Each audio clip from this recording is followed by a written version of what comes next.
Don't look weird. Don't look weird. What it's going to freeze on is you looking weird. Hi, guys. It's Erin. Sorry, we had an impromptu scheduling change for this webinar tonight. I am joined this evening with my number one LuLaBro, Ike, and we're in the Lula room 2.0 because we have like 3 rooms. No, we don't. Don't say that. That will scare people. 2. We have 1.5, kind of. I mean, no one room is totally dedicated to our LuLaBro, so it's kind of it's fluid. Let's call it that. So I asked Ike to join me on a webinar to answer some questions about his experience and his thoughts and his input on being a partner to someone who is running a LuLaBro business. I thought that could be informative and I don't know. Scary for Erin. It's scary for me because I never know what he's going to say. To give a little background on him, he has no filter. He says whatever he thinks every time he opens his mouth. He's an electrical engineer. He is a loose cannon. So whatever he says is his version of the truth. So if you see the screen go black.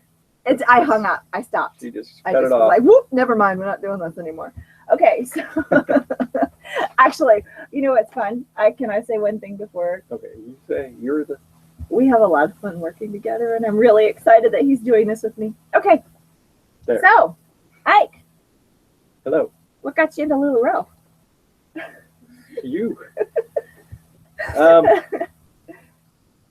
I did not actually get into it at first. She did.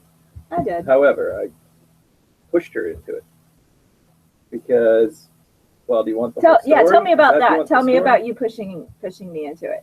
Okay, here's what happened. About a year, 14 months ago, something like that. No, more like 17, but what? That's okay. Oh, well, okay. That many months ago. So she went to a party at a friend's house. I'm told to stop moving. He was doing the squirm. Okay, stop. Okay. Never mind me. She went to a party at a friend's house, and I didn't think much of it. I just said whatever. And she came home with some clothes, which she really loved. I think it was a pair of leggings and an Irma. And a Nicole. Oh, and a Nicole. Yeah.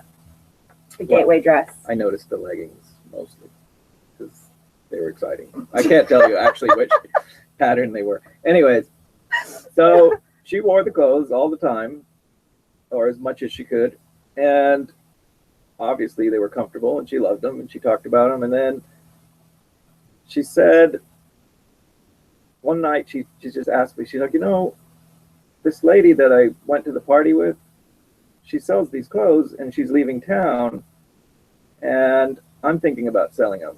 And at that point, I don't even think I really knew that it was even a company. I thought maybe this lady just bought some clothes online and sold them, just like a little pop-up boutique of her own. But so I don't know. I didn't do any research really at first. Which is shocking because Ike is a research maniac. Well, she gave me some of the details as she got more details from her friend.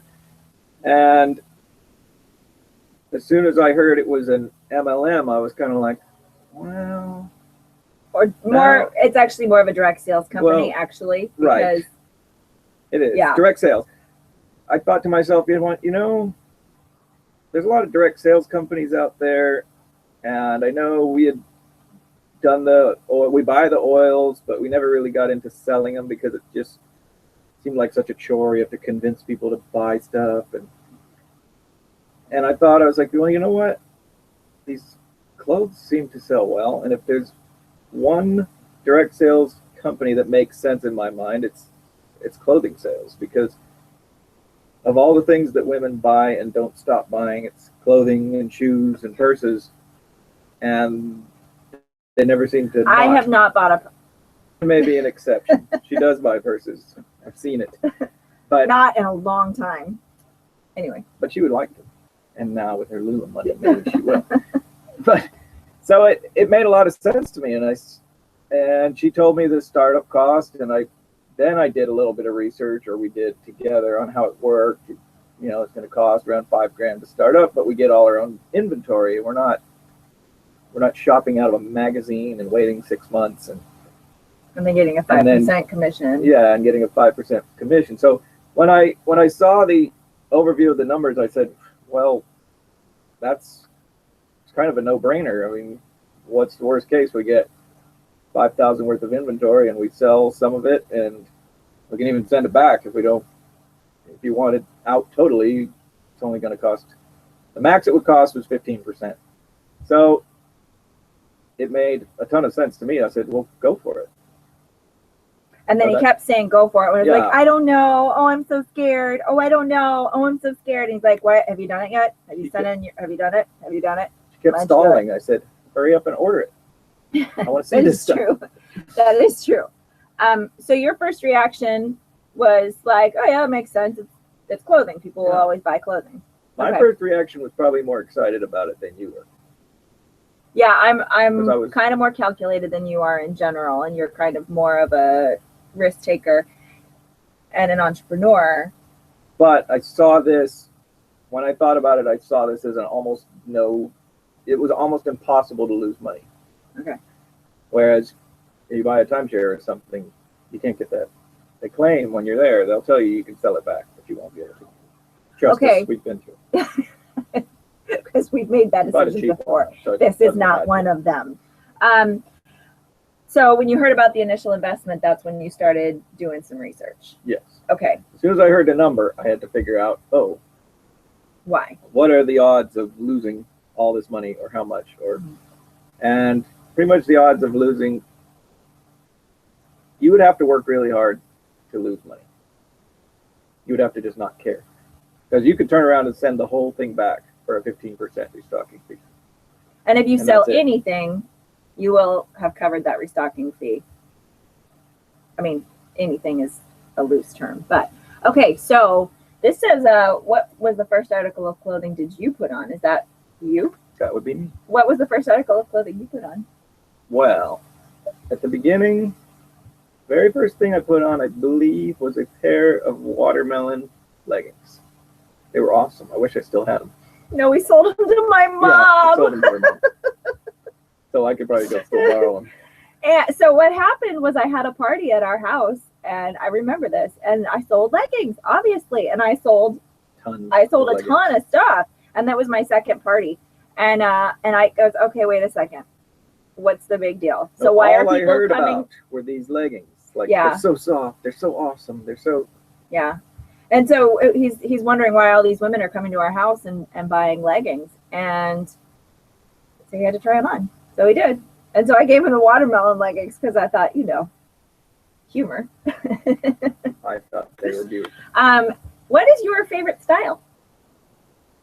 In the women's or the men's? In the women's. The Mark is my favorite men's stuff. For women. The Mark is his favorite for women. The Mark is his favorite for men. And it's finally cold enough here in Texas. It's like 78. Put it on. And for women? For women, my favorite, well, old favorite and new favorite. Okay. I'll start with my old favorite. The old favorite, it's a tough one. But just one piece, not like an outfit. Oh, wow. Tricky. Well, I really like the Amelia dress, and I really like the Lola skirt. Not your favorite. Her favorite's the Madison, I think. Yeah. But and then the new favorite by far, the Carly. I think that thing is awesome. Okay, this is I tried it on too. That's true. He did. He did a Facebook Live. No, I didn't put that one on in Facebook. Yes, you did. Oh, I did. Oh, yes, you did. I put the Nicole on. It hasn't sold. Sullied. No, I'm just kidding. I'm totally kidding. It's not. That was worth extra. So a lot of us talk a lot about the LuLaBro culture.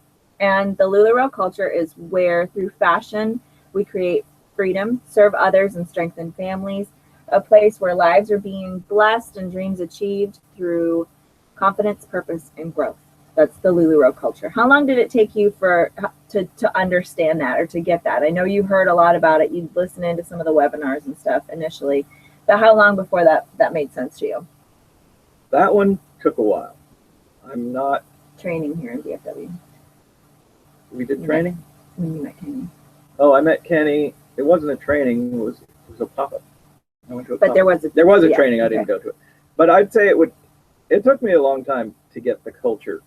I think I'm more of just I'm a bit of an introvert, or a lot of an introvert, and he's actually less of an introvert than I am. yeah, maybe. All I cared about really initially was the money, and are we going to make our investment back? Are we making money? It's a profitable business. Okay, I'm good. I don't really care about all the emotional cry stuff. But no, it's not all that. It's mostly fun and joy and making people feel good. But what I saw was, as Aaron did more and more, mostly live pop-ups, because the Facebook ones you don't get that much contact with not as people, much not as much interaction. So she would come home and tell stories of how people maybe were hesitant to try something on, and they put it on and they felt really beautiful and it was awesome and they were happy, and everybody, and she left feeling like she had made someone feel more valued or more beautiful. And so there I started to see that, and then I think the first actual event I went to was the cruise. And I think that's where I fully got it. I was starting to get it in the calls. I would listen to the calls on Tuesday, and I'd listen to Deanne, and I'm like, well, that's Deanne. She's got the crazy, bubbly personality. I can see that's infectious and that, but that's not me. I'm not into all that stuff.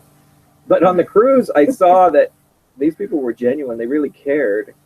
And I got to feel part of it was kind of like a community. And I was like, well, okay, now I get it. The whole company is about what I'm seeing, where women are feeling beautiful and valued, and people like Aaron are finding something they love to do and finding joy in their work and making income and becoming successful and starting their own business. So I sort of came around to it slowly, but once I got it, I was on board.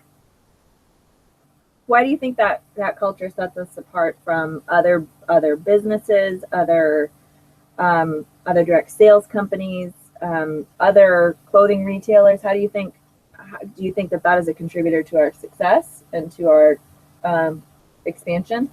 Oh, definitely. I think it is. I think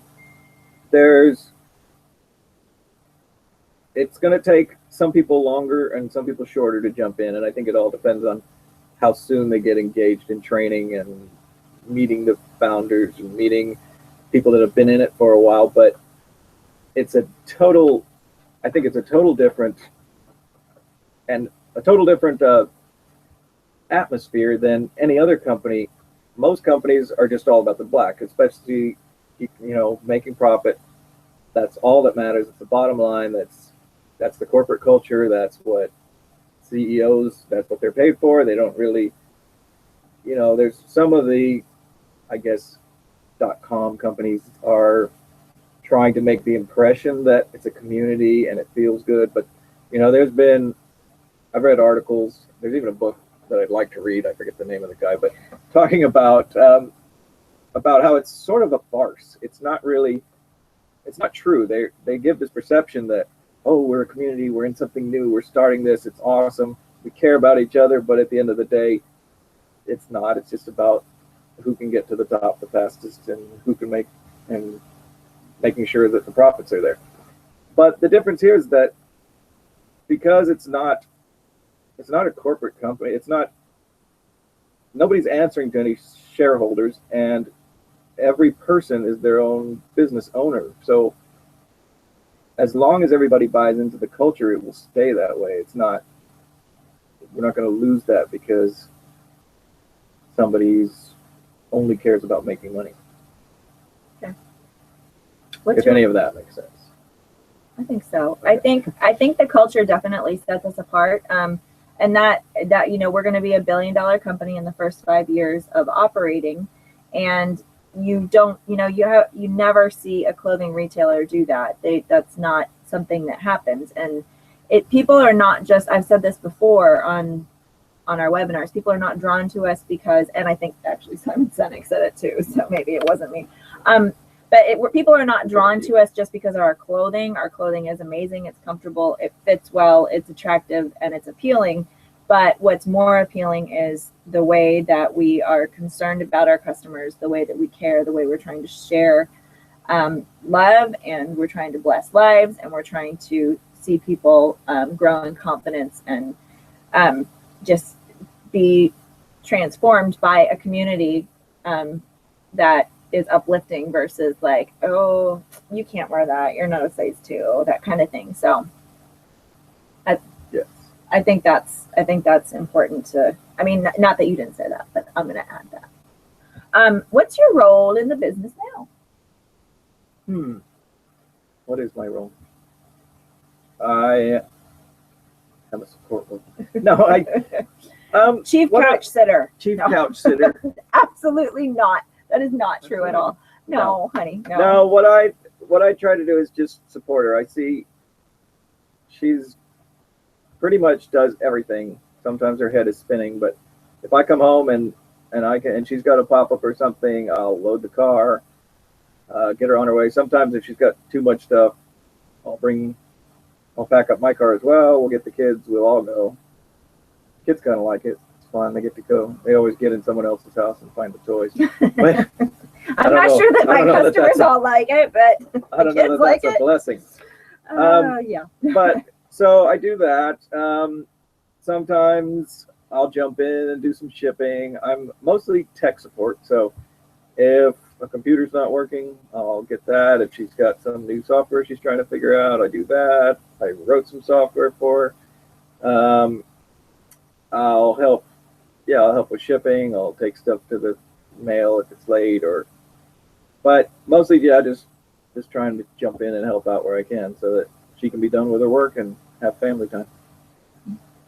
And we've made a lot of strides in that arena. I would say since January, where we are scheduling. I have a schedule, and I say I'm going to do this from this time and this time, and it's posted in my Facebook group. And I will not answer texts from customers, and I won't answer messages from customers at certain hours.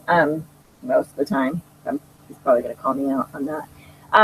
But where I try to work within certain parameters so that my time with my family is guarded and sacred.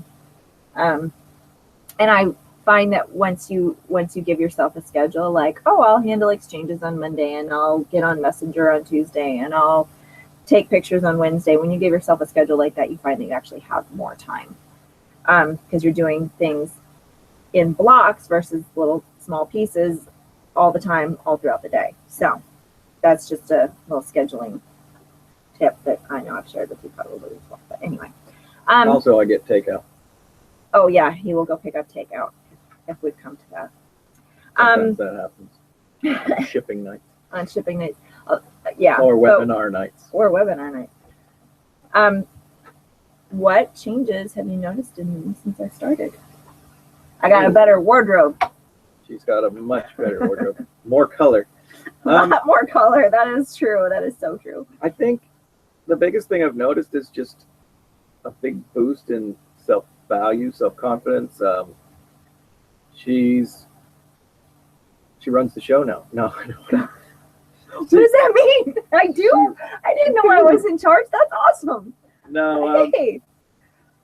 Well, I think this may happen for a lot of moms, or maybe some moms are happy, but she was a career woman. She always had a good job. She loved working, and she gave that all up to take care of our kids, which was wonderful. And I wouldn't change. And she would never have given that up. I mean, she made a big sacrifice to do that, but I think after 7 years, she was starting to get a little bit of cabin fever. Maybe, I know with kids, you put into them, and you might not see the results right away. It's not like a business where you can put it in for a while and you start to see money coming back. I think sometimes with kids, it might take 18 years to see the The results. ROI is a little slower. Yeah. Yeah. So this just instantly gave her, I think, some positive feedback right away, and it totally, it totally changed her life. She's more excited about things. She just loves, especially those high moments where she comes home from a party and she's made a bunch of women feel really beautiful and great, and that's just something that she wasn't getting a chance to do anymore. And so this really changed her life. What do you think about so what do you think about me building a team? Well, that too is, she is an incredible leader, and yeah, I didn't say I said, hey, these are questions to me. I get to answer. I know, but that makes me feel weird. She's a natural leader, and I think at first she didn't want to build a team. And I kind of pushed her a bit there. I was like, you're crazy. Why wouldn't you want to build a team? There's money you get from it. You can use your management skills. You can use your eloquent speaking skills, which I don't have. And your writing skills, and a lot of these things that maybe you wouldn't use selling clothes. She's a communications major in college, so I think it naturally fits that she would jump into trying to lead a team. And once she started getting one person, she didn't even actually try. It sort of just happened. But she definitely did put out the opportunity after she got on her feet. She took, I think, 3 months or so to just figure out how to sell, when, how to manage the time, all that stuff. And then she started putting out the opportunity. Some people came to her and asked her about it, and then she would sometimes just throw it out there, put it on her flyers, things like that. And people started wondering, hey, look, I bet I could do this. And she would give them the information, and they would jump on board. So what was the question? What did you think about me building a team? Oh, so I was very much behind building the team, and I'm very excited about our team. We have a bunch of awesome ladies, and Erin is training them, and they're replicating what she's doing. I'm helping too. Well, helping. Yeah, there's a lot of other ladies on the team that are doing an awesome job as well. But I can definitely see the trickle-down effect, and then also the people that she's managing are coming up with ideas and incorporating them, or we're watching what they're doing and saying, hey, you're awesome at this. How do you do that? And we didn't know anything about Periscope, and so we learned Talk to me about how you take your pictures. Yeah, and people that take Tell me better pictures. How you book vendor events and booking, all these hospital things. events, and So having a team also helps us find new ways to market, new ways to sell, and so it's awesome. Yeah, I love the collaborative community aspect of the team, especially. I kind of polled a couple of people on the team and asked them about what they thought their husband's biggest question was going to be, and it was time management and the home and personal time and children and that kind of thing. What are your thoughts on that? Well, I think at first I didn't think it was going to really affect our lives, because I was like, well, every once in a while she'll take a Saturday and do pop-ups, and you can totally do it that way. But I think once she started getting on, more and more pop-ups, and it was taking a bit more time. That's just life. Now she's got basically a full-time job and being a mom, but I saw the potential in it. So I said, well, we took a pretty aggressive approach. Mm-hmm. And I was fully on board, and I said, go do as much as you can. Let's work this as hard as we can for a year and see where we are. And that's what we did, and it's paid off huge. I mean, she makes more than me now. So that was totally worth it, but not everybody, I think, will be in that situation. That's not everybody's life. Some people have more kids. Some people have already working another job and can't and this is kind of a third job and a mom. So you have to find your own balance. And I think but the nice thing about LuLaBro is I think it works on all scales. If you just want a little bit of extra income, you can just throw a few parties, maybe one party a weekend, or not even that much, or one online and one in person. But it definitely does. I'm not going to lie. It definitely takes a lot of time if you throw yourself in this. And when he talks about us throwing ourselves into it, it was I've shared this story before where I was ordering 400 pieces a month from my first month in business. So May, June, July, and August of last year, which were my first 4 months in business, I ordered 400 or more pieces a month. And there were no multi-consultant groups, and there was basically no Facebook. There wasn't really any Facebook. I mean, it was. So you had to sling it. Nobody knew the brand. A lot of really, really sweaty parties because I live in Texas, and it was over 100 every time I went out. Yeah, we had some parties where you sold 2 or 3 things. Mm-hmm. But that is really not. Okay, just a minute, baby. Hold on, Patsy. Do you wanna say hi? Okay. Say hi. You can sit on my lap. Daddy. Yeah, my battery's dead on the phone. Okay, you go watch the other movie. No, we'll be done in 2 minutes. Okay. Sorry. I can't hear a sound. Yeah. Okay. Yeah. We got the electronic babysitter. Oh my! The electronic babysitter battery died. For the 3-year-old. Sorry about that. Doesn't happen very often, actually. Going back to the time management, yeah. I think it just depends how hard you want to go. I think you can do this without affecting your life too much. It's gonna take up some space in your house.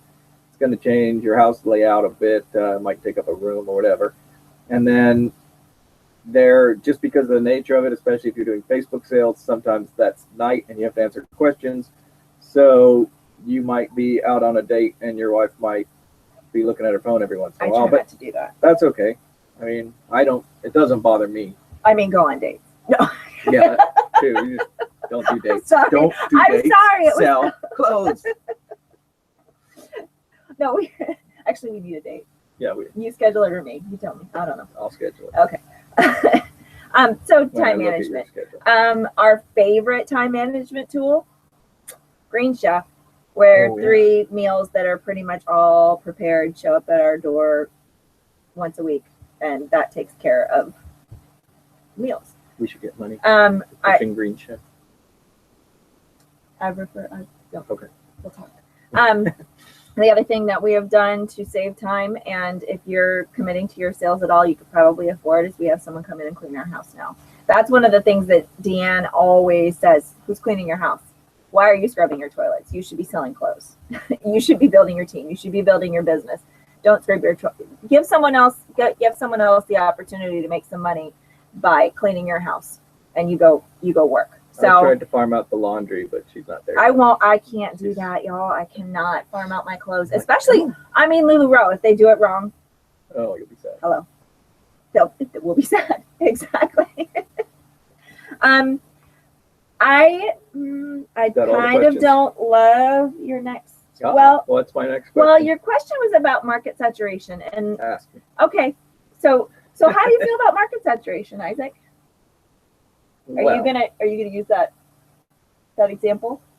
Did I have an example of that one time where we tried to? Oh yes, okay. Our experiment. Well, we did an experiment. We can talk about it if you talk about this example. We were at convention in July. Was it July? It was July. And we went. Of course, we brought our kids out, and I got a sister out there, so we were going to visit her and then go to Disneyland. So while we were in Disneyland, we actually had both passes for Disneyland and California Adventure. Mm-hmm. So all day we decided, let's look and see how much LuLaBro we can see. And mind you, there was 25,000 consultants at the time. And we were in California, where it's based, so you'd expect it to be extra saturated there. Well, and let me talk about this because I'm a Disney geek.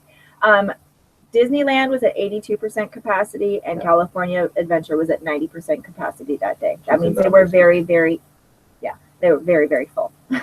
Very long lines, very hot. We saw, of course, we were distracted at times doing rides and trying to keep kids under Not control. that distracted. But oh well. Not when you're a Lula lady. She had her Lula. Anyways, we saw what, 3 people wearing LuLaBro?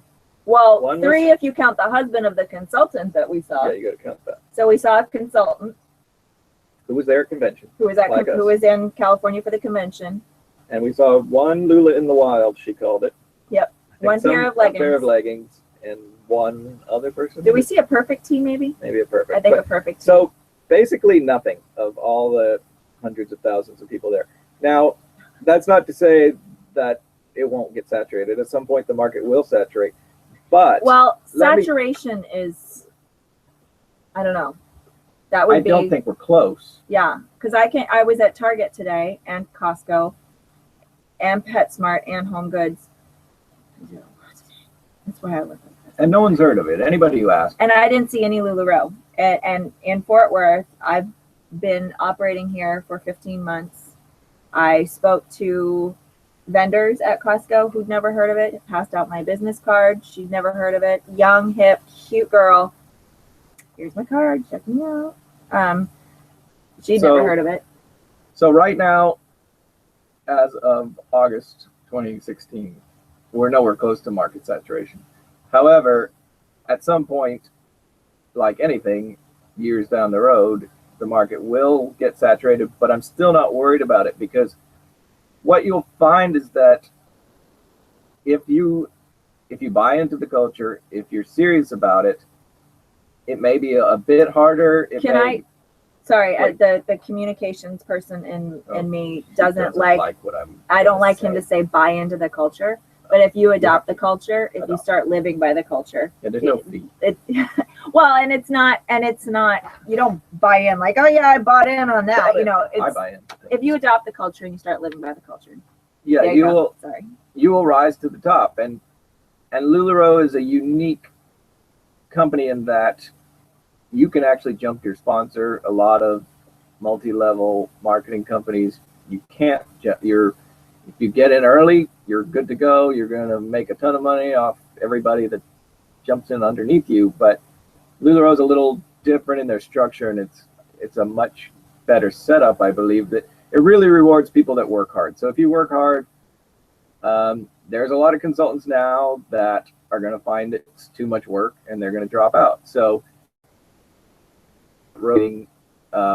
people will. Circumstances will change. It's not working for them. They're not interested anymore, so they'll drop out. So I'm not really worried about market saturation as far as the consultant goes. Corporately, if they want to grow, maybe at some point they'll have to go to another country. And they've said that once expanding the US, sales. Yes, yeah. Expanding and letting, because right now it's US only, so they would then go international. Start selling in Mexico and Canada and that kind of thing. So the growth, I mean, we barely started. Yeah. Okay. You got anything else you want to add? What do you think of LuLaBro? It's the greatest company ever. And they're starting to make men's clothes. Yeah, okay. Sorry, he did have a question on here that says, what do you think of the men's line? The men's line. Well, I like the Mark the most, probably. The Mark. This is the long sleeve Henley. It's super comfortable. It's warm though. It's actually getting warm right now. I'm like, well, maybe we are in Texas and we're up in our upstairs room, which you can't keep cool. You can't keep cool. But. And the Patrick, I love too. The Patrick I do wish they made a small, because I'm sort of almost a small, but the medium works fine. And I have found that some of them are shorter than like the one we bought. It depends on the material. Oh, the material on the one of them I really love. Anyways, it is very fashion forward, and I like the fact that I can be fashion forward. What did one of your brothers, who we affectionately refer to as the Hunkle? Oh yeah. What did he think of it? The Hunkles loved them. He's Patrick, like, this was the Patrick, and he's like, man, I'm looking everywhere for the shirts with the long back, short and the high-low cut, and they're just really hard to find. So he's a bit fashion forward, and He's in his 20s. Yeah, He's a hunkle. He's hip. He wants to look good out and about. So Yes. show off his big muscles. And the Mark lets you do that.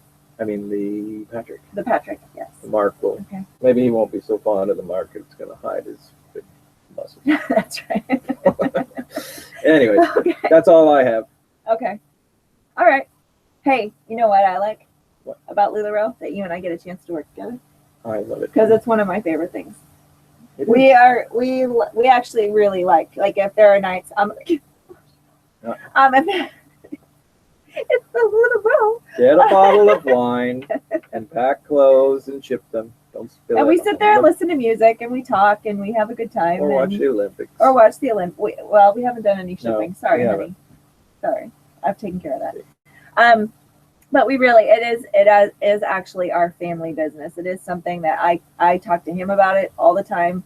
He talks to me about it. He has ideas. He asks about you guys on the team. So I think it's for us, it's been really good for us because we really like working together and we like to have something that we're focusing our energies on. And frankly, you know what? It's really good to have that and it's not your kids because that can Well, get. you guys are famous for our kids too. Here's I can just rattle off names of all. Oh Lots of yeah, people. my kids, Tirza knows everybody's first and last name. It's really astounding. She loves you guys. Okay. All So right. anyway, we Gotta love go eat dinner now. we love I'm hungry. doing LuLaBro. We love being a part of this team. We love supporting you guys, and I wish that we had planned better. I forgot about an engagement that I have, but it's very important that I make it to it. And we were planning on going live where you could be on here to ask questions, but please ask questions now and in the comments on Facebook. Okay. And husbands, support your wives, and you will get rewarded. I don't know how. Monetarily, maybe. And on that note, the All right. weird, awkward Ike and Aaron show is over.